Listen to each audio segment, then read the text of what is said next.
Hello বন্ধুরা, welcome back to my channel. আজকে আমি তোমাদের সামনে নিয়ে চলে এলাম একটা মিনি ব্লগ। অনেকদিন পরেই আমি তোমাদের সামনে ব্লগ শেয়ার করছি। আর সকাল সকাল উঠে আমি আমার বাইকের পিছনে পড়ে গেছিলাম, তারপরে স্নান টান করে উপরে চলে গেছিলাম ছাদে। আর ছাদের উপরে গিয়ে দেখি আমার পদ্ম ফুল ফুটেছে দুটো, যেগুলো একটা নষ্টর পথে। আর এখানে দেখো একটা সাদা ফুল গাছ পুঁতেছিলাম, যেটাতে ডাল পুঁতেছিলাম, ওটাতে ফুল চলে এসেছিলো। আর তারপর আমি আমার গাছের প্রথম পদ্ম ফুল আর এটা হচ্ছে সেকেন্ড পদ্ম ফুল, দুটোই তুলে নিয়েছিলাম এই দুটোকে পুজো দেওয়া হবে বলে।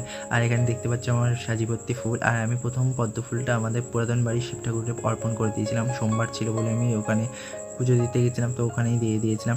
আর তারপর বাড়ি এসে বাড়ির শিব ঠাকুরদেরকে একটু দুধ গঙ্গা জল দিয়ে স্নান করিয়ে আমি দুধের ভিতরেই চুবিয়ে রেখে গেছিলাম, যাতে সারাদিনের পাথরটা নরম হয়। আর আমি দোকানে বসে বসে একটুখানি ব্রেকফাস্টটা কমপ্লিট করে নিলাম। তারপরে সারাদিনে আর কোনো শ্যুট করিনি, তারপরে ডাইরেক্ট রাতের বেলা ভিডিও শ্যুট করে আমি এটাই বাড়ি চলে আসলাম, মানে বাইক চালাতে চালাতে। আর তারপরে একটু বাড়ির কাজকর্ম করে গান বাজনা করে আজকের মতন ব্লগটিকে নিয়ে এন্ড